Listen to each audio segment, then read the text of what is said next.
Este video es únicamente de carácter educativo. No busca fomentar el consumo de ninguna sustancia ni glorificar la narcocultura. Miles de personas sufren diariamente de este problema. Estudiarlo y comprenderlo es fundamental para poder combatirlo. En el video anterior platicamos cómo es que Estados Unidos, a través del miedo, comenzó la prohibición de drogas en su territorio, dejando a personas que ya padecían una adicción sin forma legal de poder encontrar estos productos, que además, hasta ese momento, podían comprar en una farmacia. En este video vamos a ver qué ocurría del lado mexicano y, como siempre, en la descripción de este video vas a poder encontrar todas y cada una de las fuentes utilizadas por si algo de lo que yo te digo suena exagerado o de película, vas a poder ir a comprobarlo. Los primeros intentos de regulación. Si bien México no prohibió el consumo de opio al mismo tiempo que Estados Unidos, eso no quiere decir que no hubiese algún esfuerzo por intentar adaptarse a lo que parecía ser el nuevo orden en cuanto al consumo de opioides. En 1912, el Consejo Superior de Salubridad impuso una restricción al opio. Prohibió específicamente fumarlo, así como un par de regulaciones en cuanto a exportación e importación. Ojo, era específicamente el fumar opio.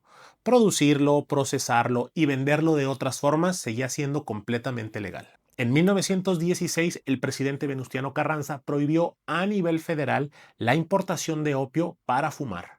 El problema era que en papel existía ya algo que buscaba limitar el consumo de opioides de forma recreativa, pero en la realidad estaba ocurriendo algo completamente distinto: el primer modelo de narcotráfico. Te presento a Esteban Cantú, quien fuera gobernador de Baja California Norte durante el periodo de Venustiano Carranza. Con todo el caos de la Revolución Mexicana, le permitía a Cantú poder hacer y deshacer sin que el presidente se llegara a enterar de todo. El modelo funcionó de la siguiente forma. En primera instancia, Cantú se dio cuenta que quienes ya conocían el negocio y sabían cómo operar todo eran los inmigrantes chinos. Comenzó a promover la llegada a las empresas y por cada persona que llegaba, él cobraba una cuota.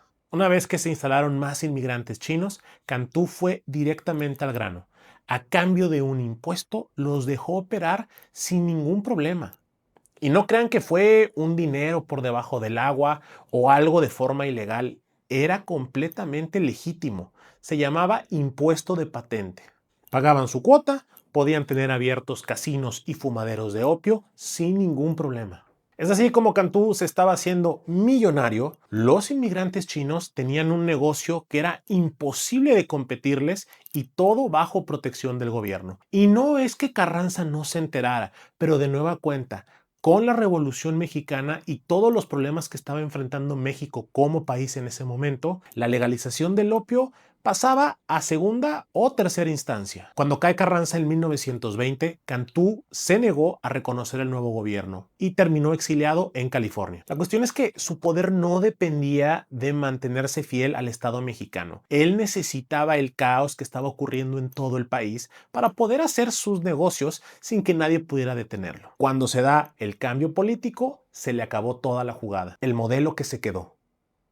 Sale Cantú, entra Abelardo L. Rodríguez. Él fue gobernador del mismo territorio de 1923 a 1930 y eventualmente se convertiría en presidente de la República. Como gobernador, él no acabó con el modelo de Cantú, lo llevó al siguiente nivel. Construyó en Tijuana el Casino de Agua Caliente. Usaba la misma fórmula. El vicio está completamente legalizado y grabado por el gobernante. Fue justamente la obtención de toda esta riqueza la que le permitió convertirse en secretario de Guerra, secretario de Economía y en 1932 en presidente de la República. Por esta razón, algunos historiadores lo llaman el primer presidente narco. Y no es porque hubiera querido imitar este modelo en todo el país, pero sí fue la razón por la cual pudo conseguir tantos recursos como poder para llegar a este cargo: el desplazamiento de los inmigrantes chinos.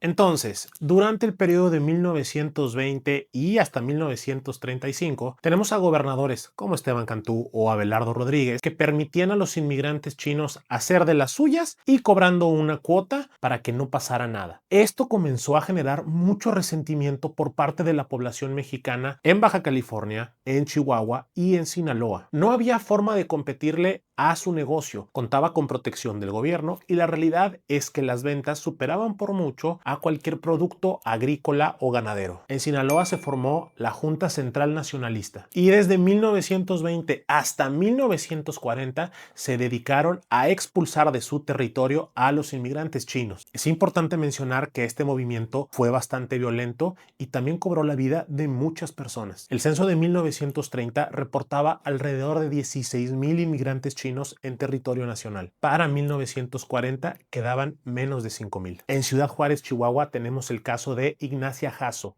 la Nacha. Encabezó el asesinato de 5 criminales chinos que se encargaban de controlar la producción y comercio de opio en la zona. Y sí, se quedó con el negocio. Durante los años 20 construyó su propia organización de vendedores y sería uno de los primeros ejemplos de cómo el negocio del opio pasaba de manos de inmigrantes chinas a manos mexicanas. No fue una expulsión política por parte del gobierno. Esto fue toma directa del negocio a balazos. Cabe mencionar que en realidad la primera prohibición mexicana que sí se llevó a cabo fue la de la marihuana en 1920. Si no era el caso de los Estados Unidos, no contaba con ningún sustento médico. La realidad es que el consumo era bastante bajo y se reservaba únicamente para criminales o para soldados. Pero el miedo a la marihuana comenzó desde mucho antes, desde 1850 en adelante. Se empezó a manejar fuertemente el rumor de que la marihuana volvía criminales y violentos a los hombres. Es importante mencionarlo porque uno podría pensar que Estados Unidos comenzó a presionar a México para que prohibiera el consumo de drogas. De hecho, pasó lo contrario. Estados Unidos fue influenciado por México y decidieron prohibir la marihuana años después, basado también en el miedo que se había generado. Y en Estados Unidos, ¿qué pasaba con la droga?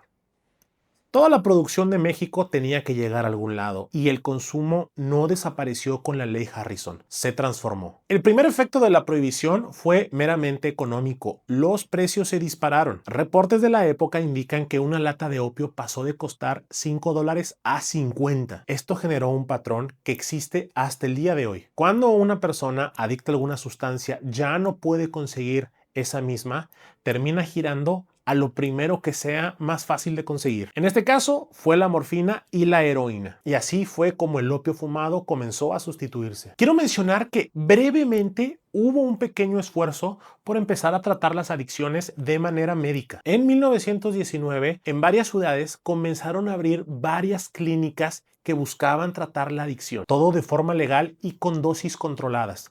Muy similar a lo que se hace al día de hoy con la metadona en clínicas de adicciones. Lamentablemente duraron muy poco. El Departamento del Tesoro las cerró todas en 1921, tan solo 2 años después. Esto comenzó a generar una subdivisión de consumo de drogas de acuerdo al estrato social y grupo racial de pertenencia. Fumar opio pertenecía al submundo blanco, criminales y bohemios. La heroína se extendió a jóvenes de barrios inmigrantes pobres. Y la cocaína, que aún se seguía asociando con hombres afroamericanos, aunque no hubiese ningún dato para respaldarlo, seguía siendo un consumo de la élite blanca. Eventualmente llegó a extenderse a Hollywood, donde era consumo de estrellas, productores y gente de la élite. Así es como llegamos a 1940. En México, Cantú había diseñado el primer sistema de narcotráfico. La expulsión de los chinos había ocurrido de forma violenta y el negocio ya se encontraba en manos mexicanas. Los primeros jefes de organizaciones estaban a punto de surgir